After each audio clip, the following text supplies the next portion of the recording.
What we liked most was that this was going to be an academic-led design process that might bring up pearls that we wouldn't be sitting around in the office thinking of.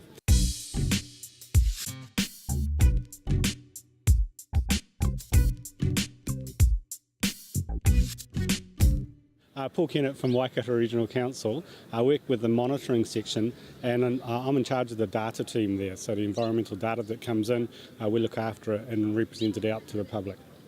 Our wicked problem came into our team at the design factory to sort of fix up our environmental data publication.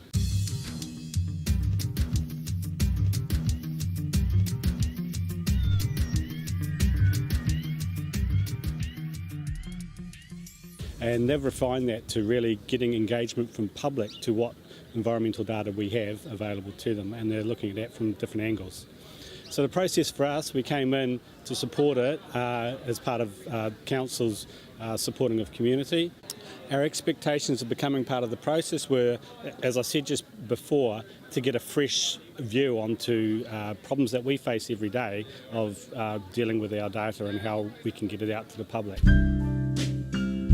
We're prepared to get nothing out of it other than new ideas, but the way the students are working towards looking at tangible solutions is really good.